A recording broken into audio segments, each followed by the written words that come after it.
بسم الله الرحمن الرحيم.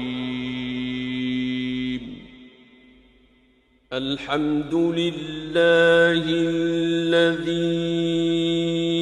أنزل على عبده الكتاب ولم يجعل له عوجا قيما لينذر بأسا شديدا من لدنه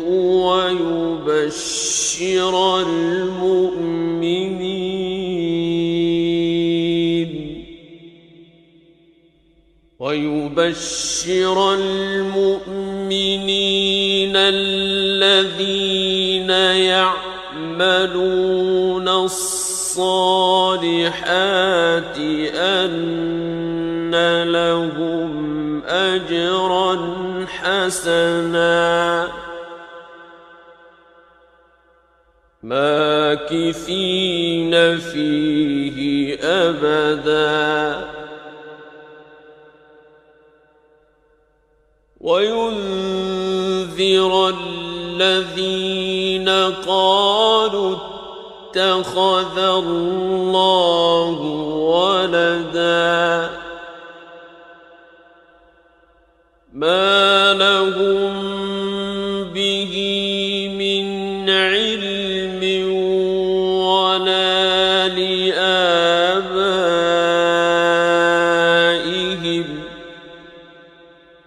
كبرت كلمة تخرج من أفواههم إن يقولون إلا كذبا فلعلك باخع نفسك على آثارهم إن لم يؤمنوا بهذا الحديث أسفا إنا جعلنا ما على الأرض زينة لها لنبلوهم أيهم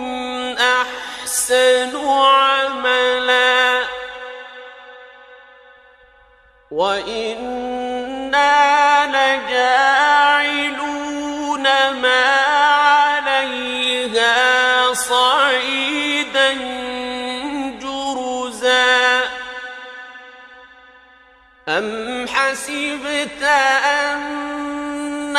أصحاب الكهف والرقيم كانوا من آياتنا عجبا إذ أوى الفتية إلى الكهف فقالوا ربنا آتنا من لدنك رحمة وهيئ لنا من أمرنا رشدا فضربنا على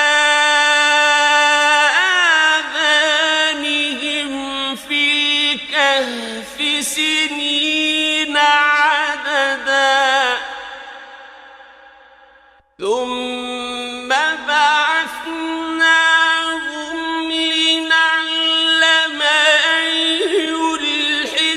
الحزبين أحصى لما لبثوا أمدا نحن نقص عليك نبأهم بالحق إنهم فتية آمنوا بربهم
وإذ اعتزلتموهم وما يعبدون إلا الله فأووا إلى الكهف ينشر لكم ربكم من رحمته فأووا إلى الكهف ينشر لكم ربكم من رحمته ويهيئ لكم من أمركم مرفقا وترى الشمس إذا طلعت تزاور عن كهفهم ذات اليمين وإذا غربت تقرضهم ذات الشمال وهم في فجوة منه ذلك من آيات الله من يهد الله فهو المهتد ومن يضلل فلن تجد له وليا مرشدا وتحسبهم أيقاظا وهم رقود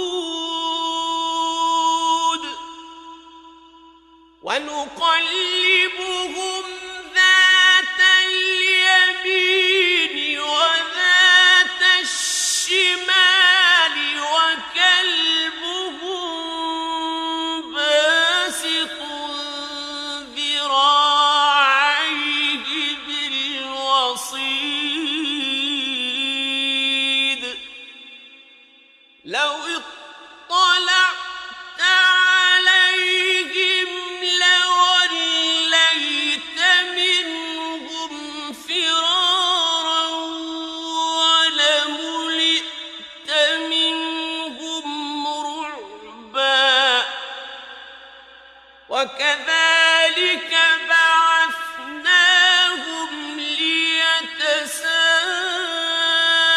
ليتساءلوا بينهم قال قائل منهم كم لبثتم قالوا لبثنا يوما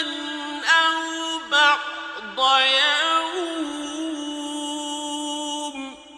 قالوا ربكم أعلم بما لبثتم فابعثوا أحدكم بورقكم هذه إلى المدينة فلينظر أيها أزكى طعاما فلينظر أيها أزكى طعاما فليأتكم برزق منه وليتلطف ولا يشعرن بكم أحدا إنهم إن يظهروا عليكم يرجموكم أو يعيدوكم في ملتهم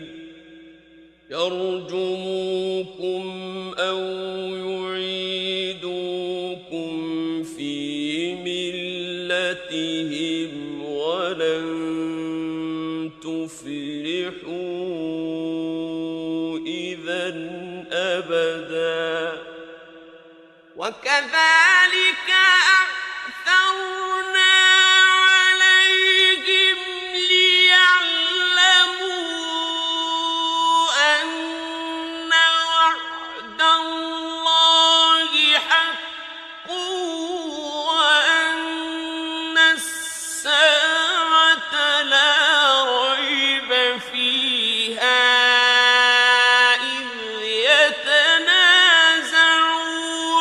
بينهم أمرهم فقالوا ابنوا عليهم بنيانا ربهم أعلم بهم قال الذين غلبوا على أمرهم لنتخذن عليهم مسجدا سيقولون ثلاثة رابعهم كلبهم ويقولون خمسة سادسهم كلبهم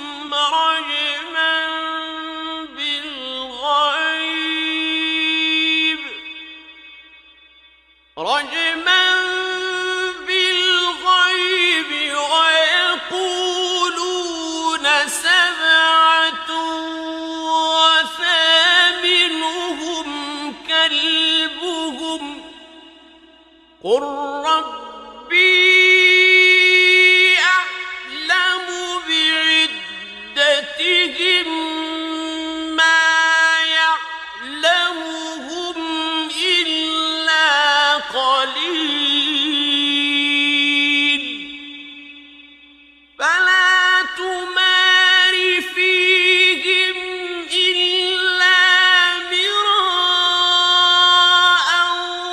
ظاهرا ولا تستفت فيهم منهم أحدا ولا تقولن لشيء إني فاعل ذلك غدا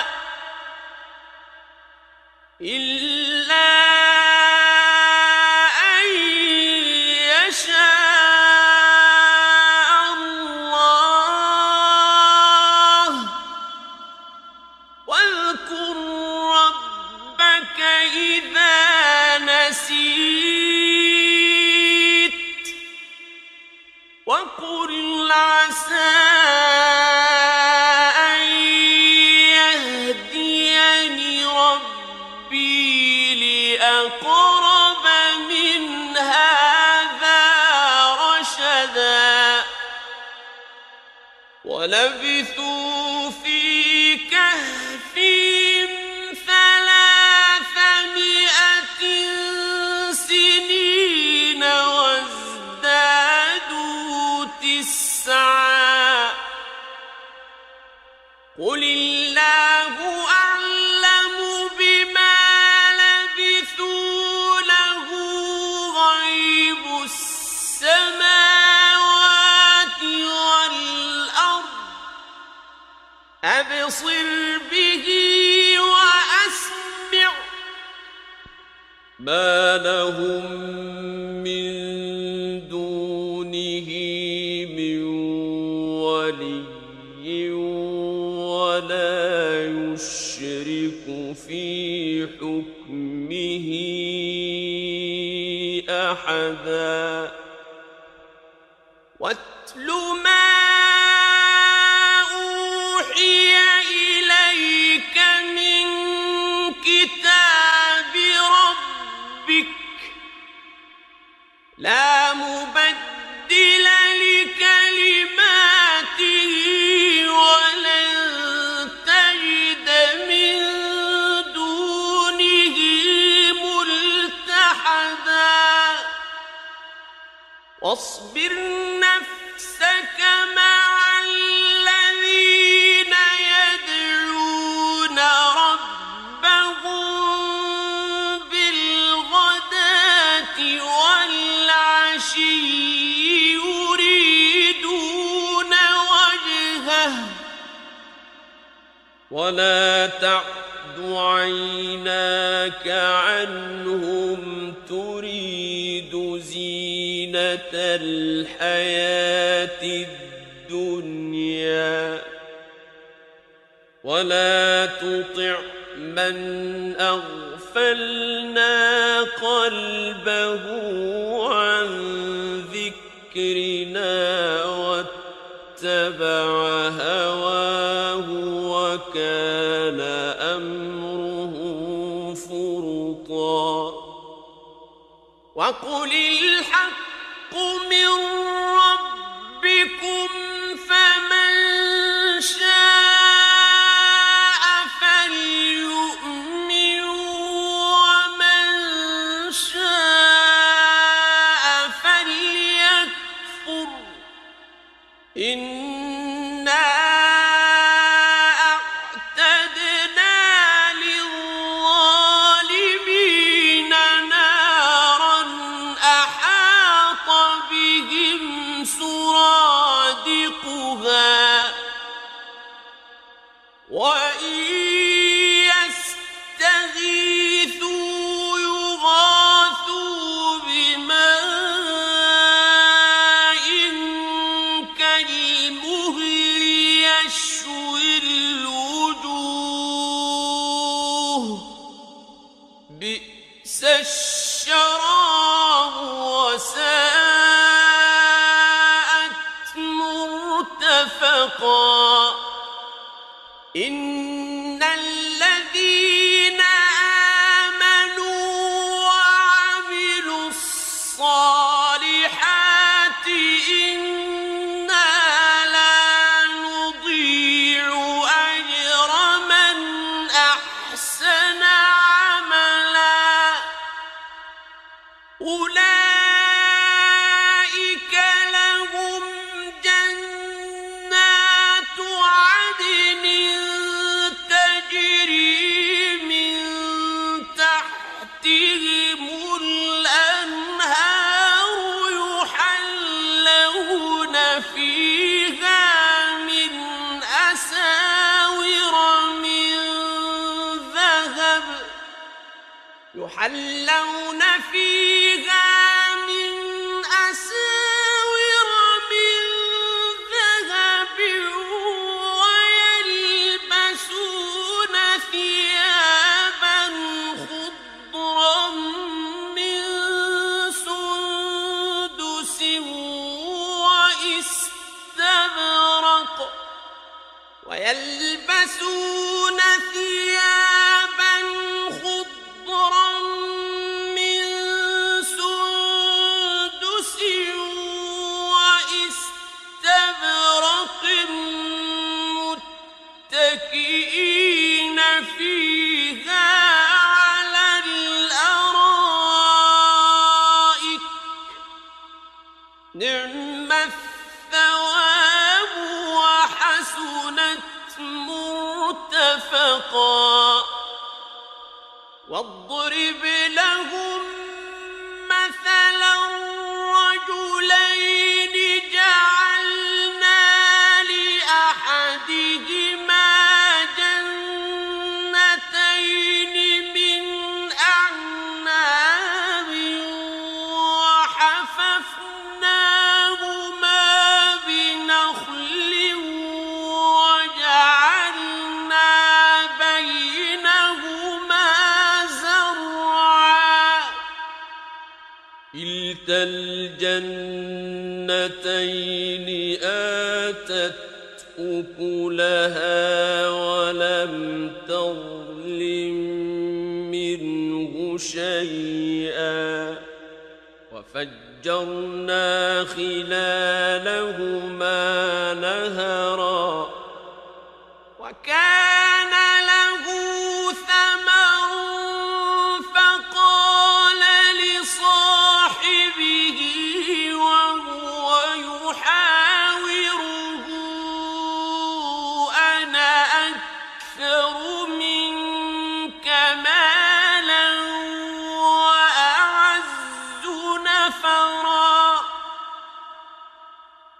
ودخل جنته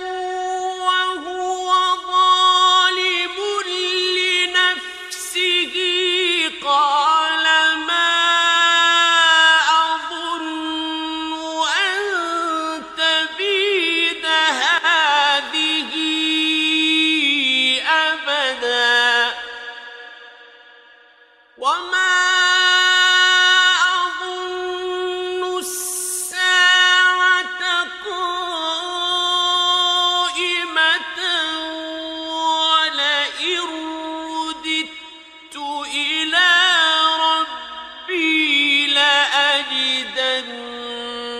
خيرا منها منقلبا قال له صاحبه وهو يحاوره أكفرت بالذي خلقك من تراب ثم من نطفة ثم سواك رجلا لكن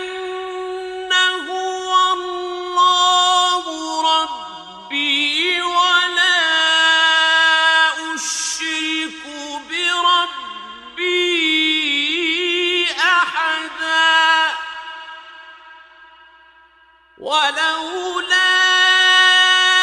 إذ دخلت جنتك قلت ما شاء الله لا قوة إلا بالله إن ترني أنا أقل منك مالا وولدا فعسى ربي أن يؤتيني خيرا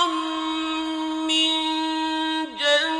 جنتك ويرسل عليها حسبانا من السماء فتصبح صعيدا زلقا أو يصبح ماؤها غورا فلن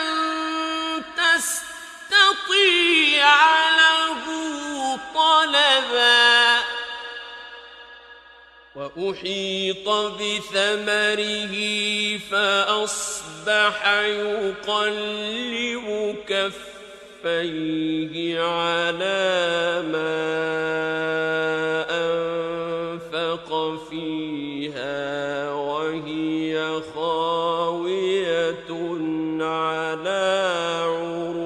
عروشها فأصبح يقلب كفيه على ما أنفق فيها وهي خاوية على عروشها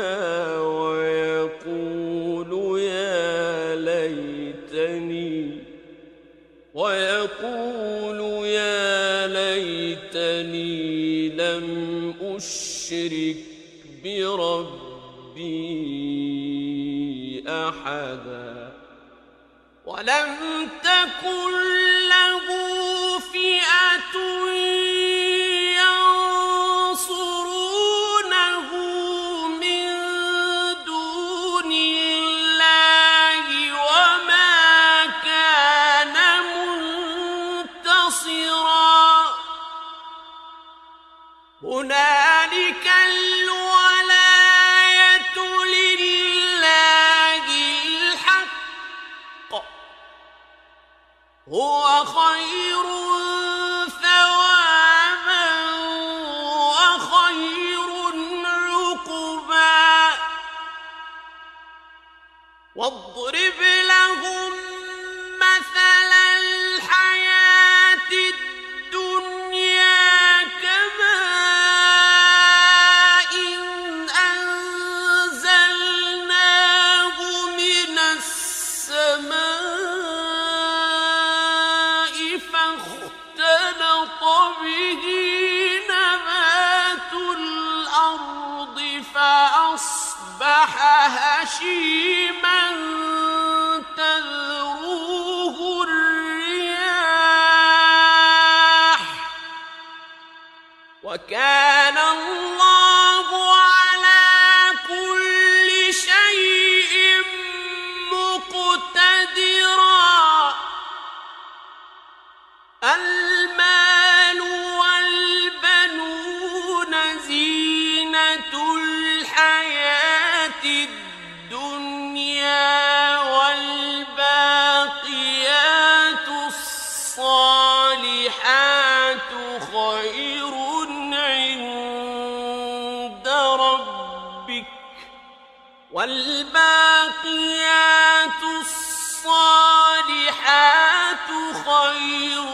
عند ربك ثوابا وخير أملا. ويوم نسير الجبال وترى الأرض بارزة وحشرناهم فلم نغادر منهم أحدا وعرضوا على ربك صفا لقد جئتمونا كما خلقناكم أول مرة بل زعمتم أن لن نجعل لكم موعدا. ووضع الكتاب فترى المجرمين مشفقين مما فيه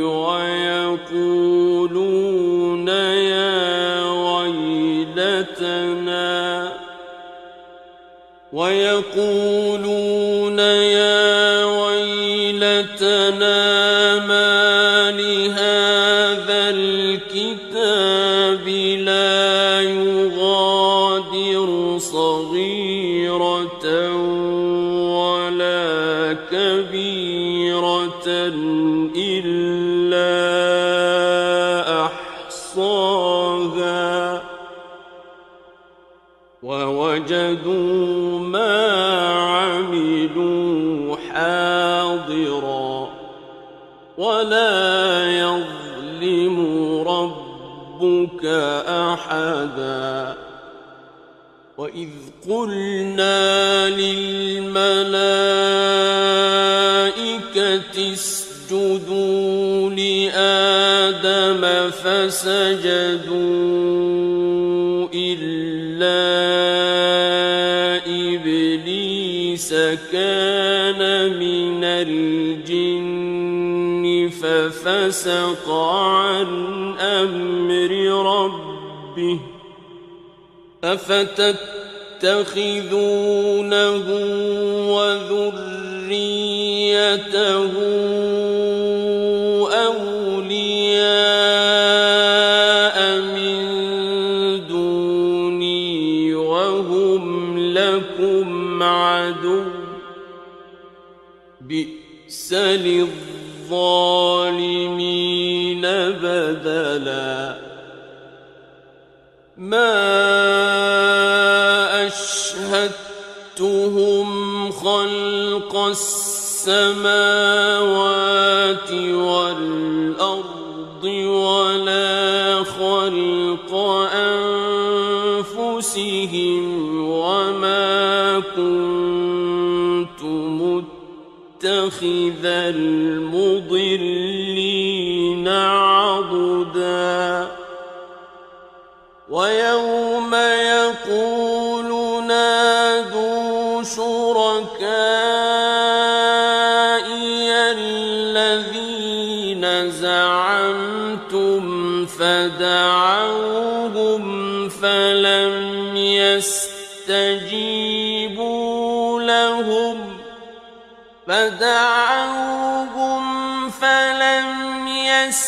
يستجيبوا لهم وجعلنا بينهم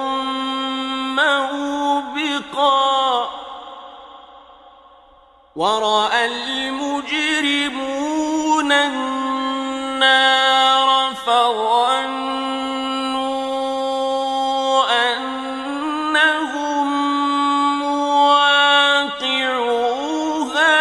ولم يجدوا عنها مصرفا ولقد صرفنا في هذا القرآن للناس من كل مثل وكان الإنسان أكثر شيء جدلا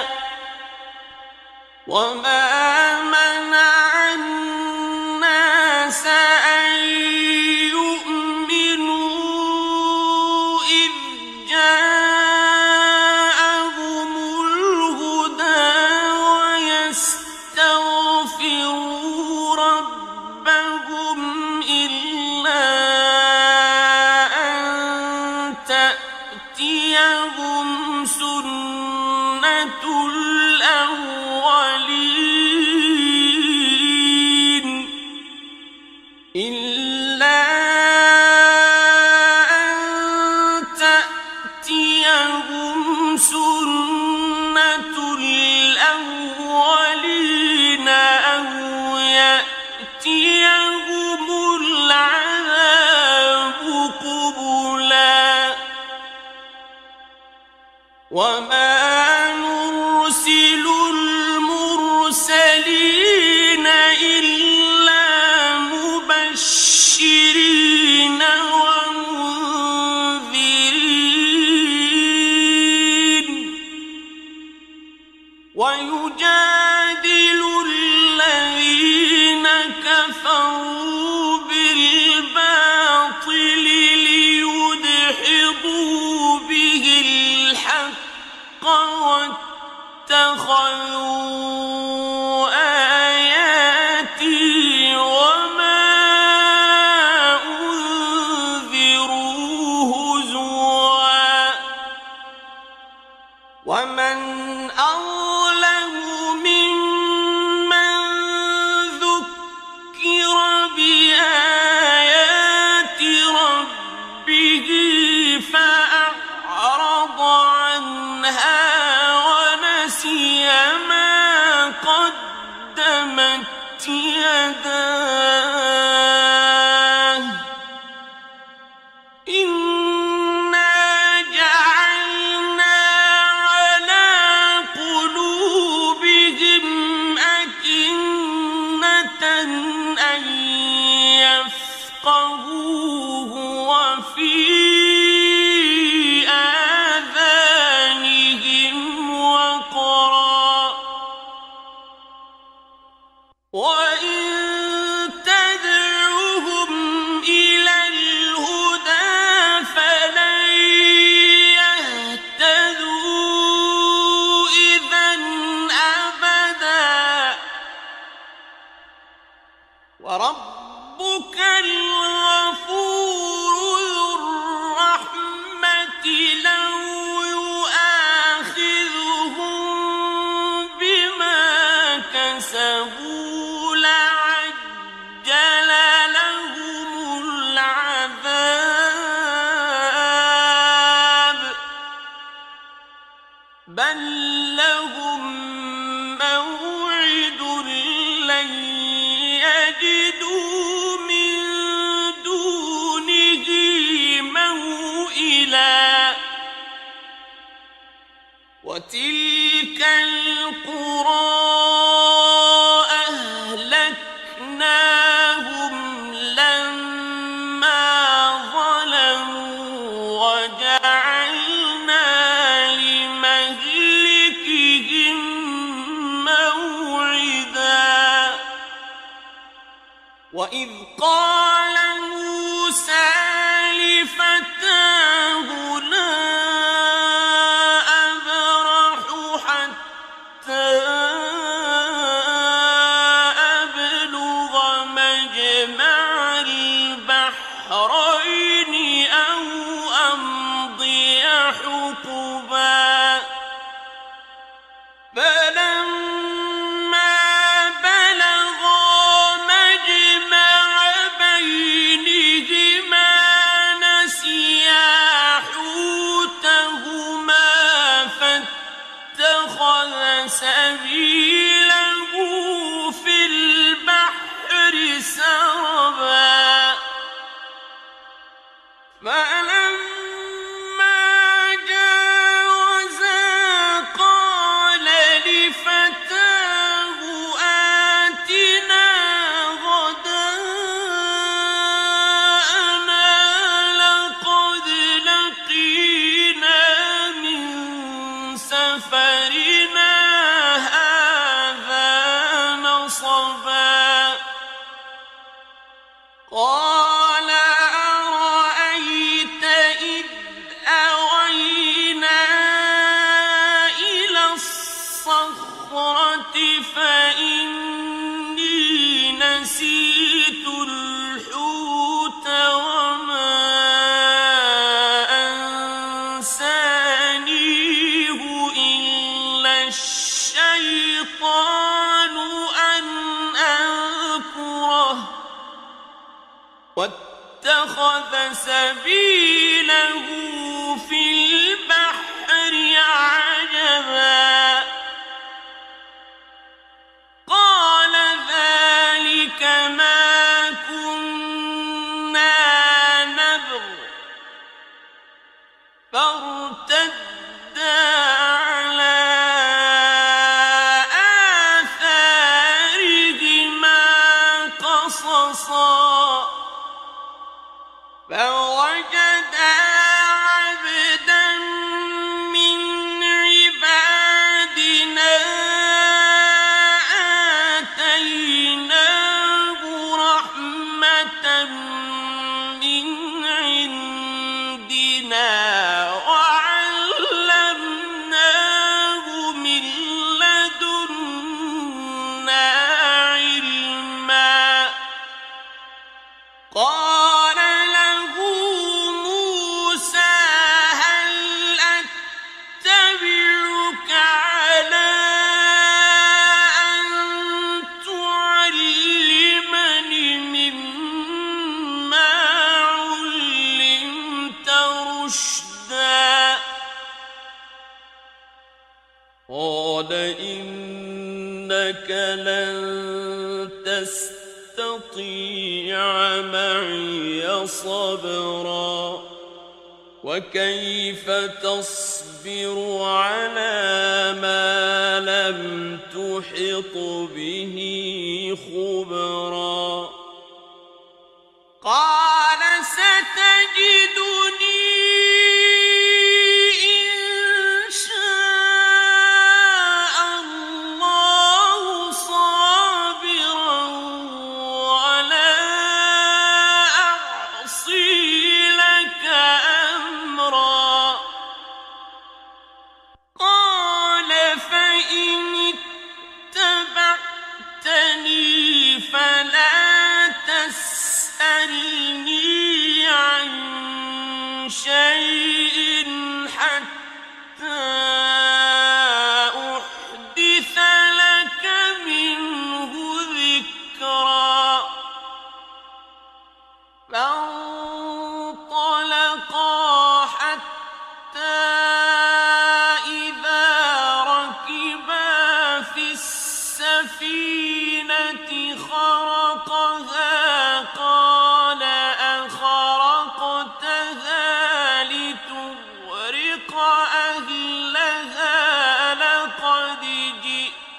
شيئا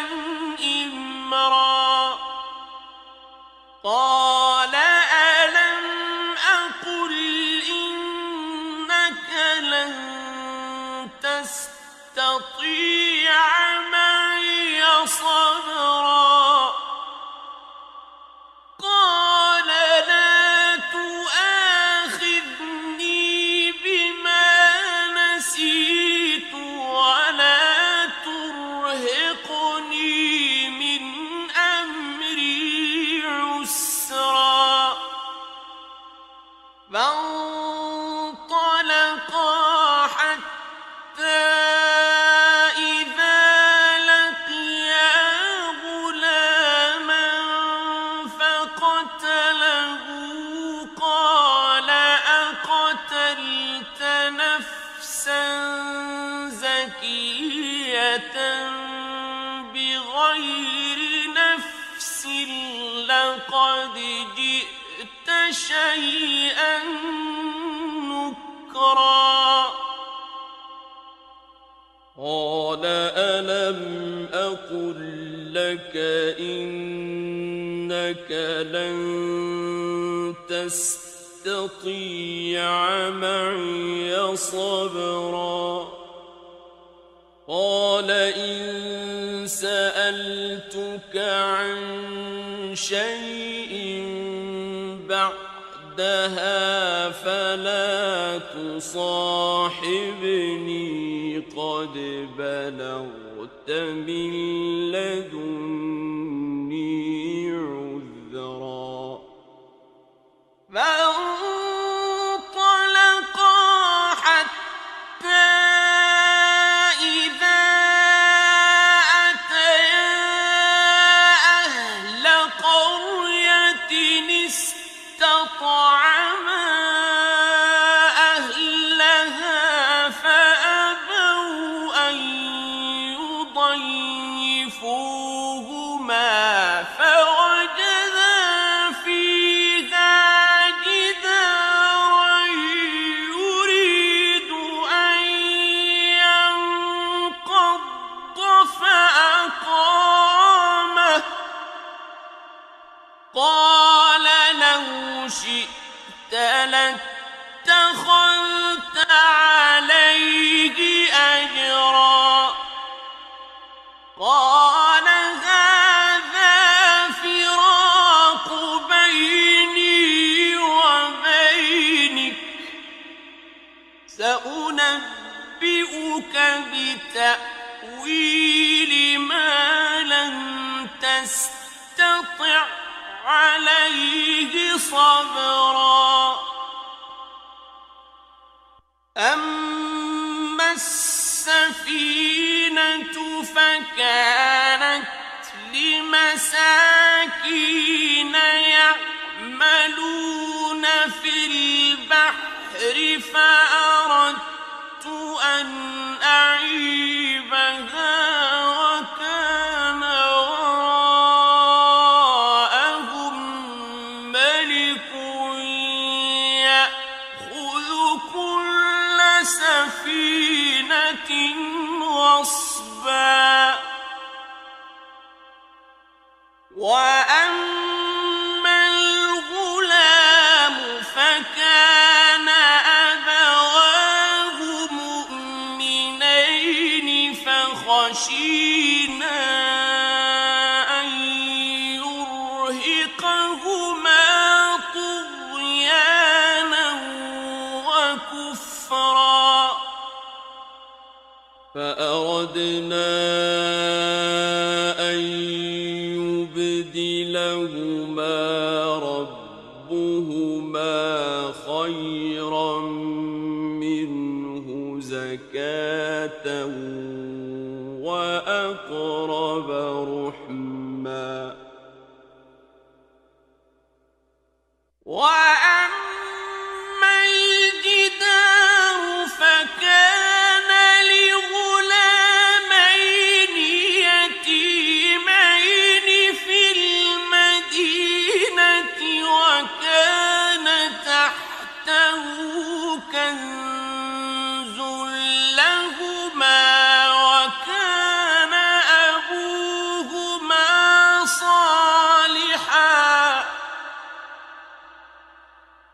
وكان أبوهما صالحا فأراد ربك أن يبلغا أشدهما ويستخرجا كنزهما رحمة من ربك وما فعلته عن أمري ذلك تأويل ما لم تسطع عليه صبرا ويسألونك عن ذي القرنين قل سأتلو عليكم منه ذكرا إنا مكنا له في الأرض وآتيناه من كل شيء سببا فأتبع سببا حتى إذا بلغ مغرب الشمس وجدها تغرب في عين حمئة ووجد عندها قوما قلنا يا ذا القرنين إما أن تعذب وإما أن تتخذ فيهم حسنا قال أما من ظلم فسوف نعذبه ثم يرد إلى ربه فيعذبه عذابا نكرا وأما من آمن وعمل صالحا فله جزاء الحسنى وسنقول له من أمرنا يسرا ثم أتبع سببا حتى إذا بلغ مطلع الشمس وجدها تطلع على قوم لم نجعل لهم من دونها سترا كذلك وقد أحطنا بما لديه خبرا ثم أتبع سببا حتى إذا بلغ بين السدين وجد من دونهما قوما لا يكادون يفقهون قولا قالوا يا ذا القرنين إن يأجوج ومأجوج مفسدون في الأرض فهل نجعل لك خرجا على أن تجعل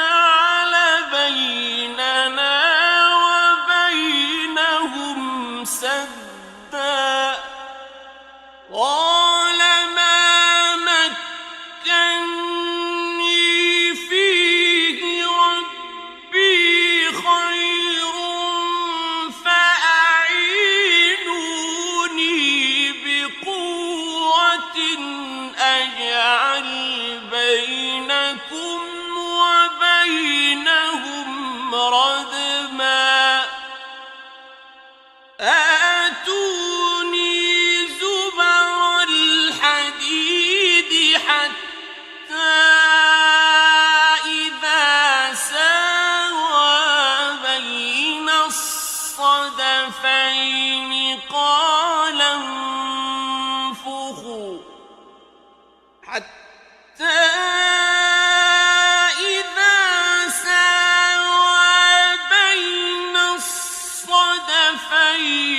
قال انفخوا حتى إذا جعله نارا قال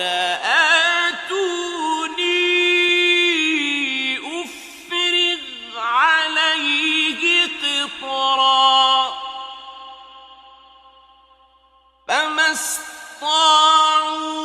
استطاعوا أن يظهروه وما استطاعوا له نقبا قال هذا رحمة من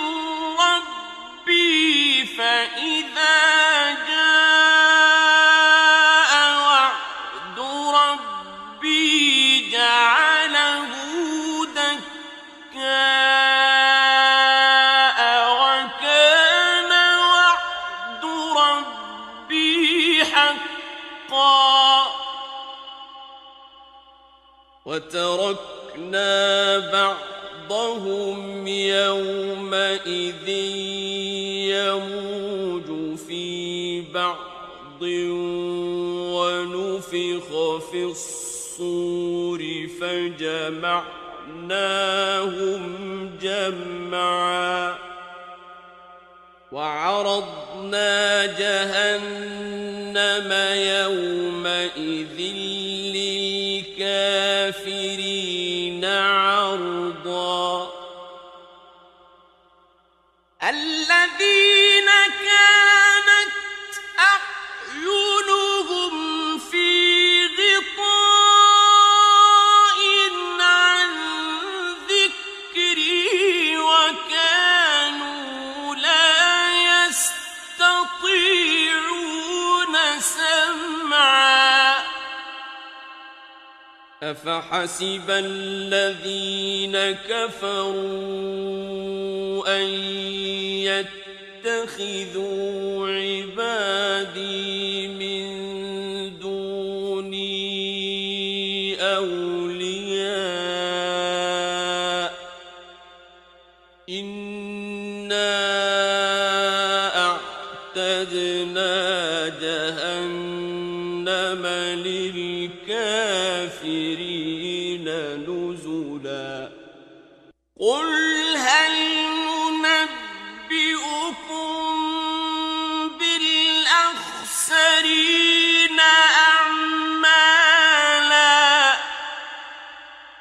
الذين ضل سعيهم في الحياة الدنيا وهم يحسبون أنهم يحسنون صنعا أولئك الذين كفروا بآيات ربهم ولقائه فحبطت أعمالهم فلا نقيم لهم يوم القيامة وزنا ذلك جزاؤهم جهنم بما كفروا واتخذوا آياتي ورسلي هزوا إن الذين آمنوا وعملوا الصالحات كانت لهم جنات جنة الفردوس نزلا خالدين فيها لا يبغون عنها حولا قل لو كان البحر مدادا لكلمات ربي لنفد البحر قبل أن تنفد كلمات ربي لنفد البحر قبل أن تنفد كلمات ربي ولو جئنا بمثله مددا قل إنما أنا بشر مثلكم يوحى إلي أنما إلهكم إله واحد فمن كان يرجو لقاء ربه فليعمل عملا صالحا ولا يشرك بعبادة ربه أحدا